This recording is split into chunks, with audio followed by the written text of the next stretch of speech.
नमस्कार। बंगाल की राजनीति में आज एक नए युग की शुरुआत हो गई है, जहां 15 साल के ममता बनर्जी के शासन को पीछे छोड़कर आज शुवेंदु अधिकारी ने पश्चिम बंगाल में पहली बार बीजेपी के मुख्यमंत्री के रूप में शपथ ली है।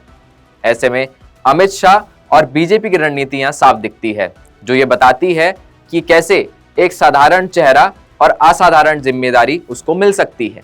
जहां अन्य दल अक्सर परिवारवाद या बड़े नामों पर दांव खेलते हैं, तो वहीं बीजेपी ने बंगाल में इस बार कई ऐसे चेहरों को टिकट दिया जो कल तक केवल बूथों पर या तो दरी बिछाते थे या पोस्टर लगाते थे।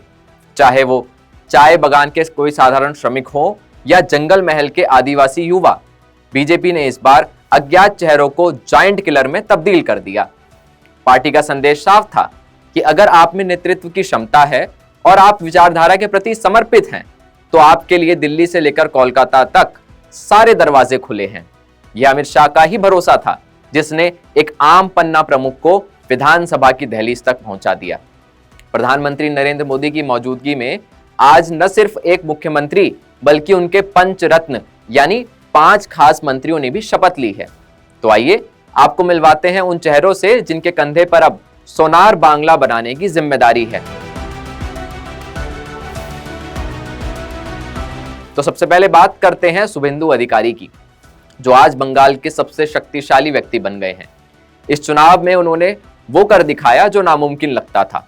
उन्होंने अपनी पारंपरिक सीट नंदीग्राम के साथ साथ ममता बनर्जी के गढ़ भवानीपुर से भी चुनाव लड़ा।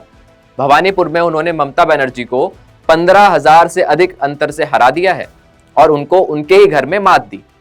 अब 2020 में जब वो टीएमसी छोड़कर बीजेपी में शामिल हुए, तो शुवेंदु आज बंगाल में बीजेपी के पहले मुख्यमंत्री भी बन गए हैं।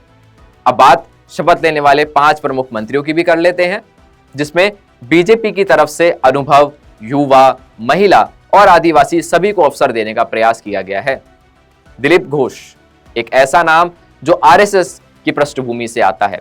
1984 से वे आरएसएस के प्रचारक रहे और बीजेपी की तरफ से अंडमान निकोबार के प्रभारी रह चुके हैं। पूर्व में वे बंगाल में बीजेपी के अध्यक्ष भी रहे। अगर उनकी राजनीतिक पृष्ठभूमि की बात करें तो 2016 में खड़गपुर सदर सीट से उन्होंने जीत दर्ज की थी और कांग्रेस के 7 बार के विजेता ज्ञान सिंह सोहनपाल का रिकॉर्ड तोड़ा था।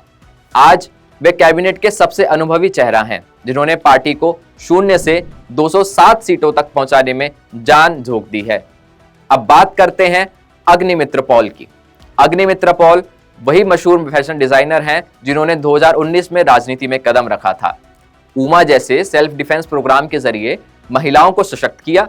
उसके बाद आसनसोल दक्षिण में उन्होंने टीएमसी के सयानी घोष को हराया था।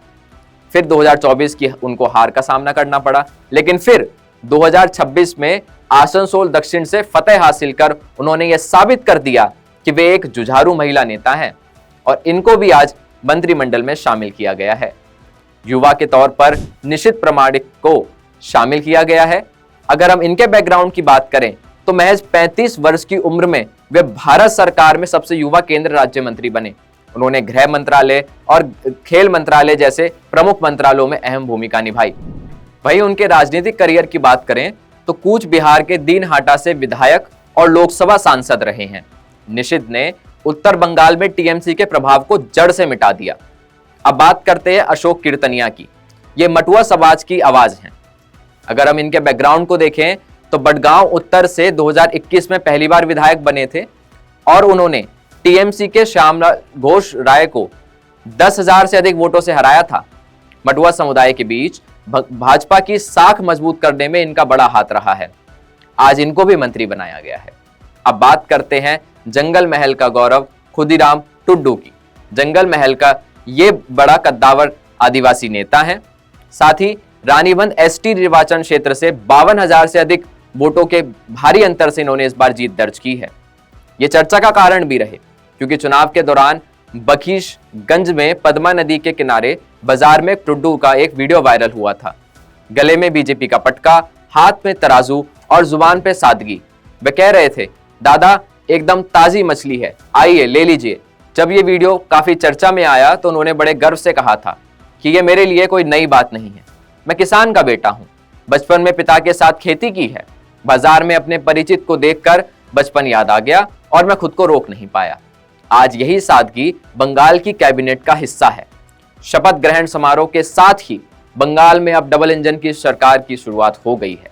शुभेंदु अधिकारी के सामने पहली चुनौती कानून व्यवस्था को सुधारना और चुनाव के बाद हुई हिंसा को रोकना है। पीएम मोदी ने मन से आशीर्वाद तो दिया ही है, साथ ही यह उम्मीद भी जताई जा रही है कि अब बंगाल में भय का माहौल खत्म होगा। अब क्या ये नई कैबिनेट बंगाल की किस्मत बदल पाएगी? आपकी क्या है राय? हमें कमेंट बॉक्स में जरूर बताएं। नमस्कार।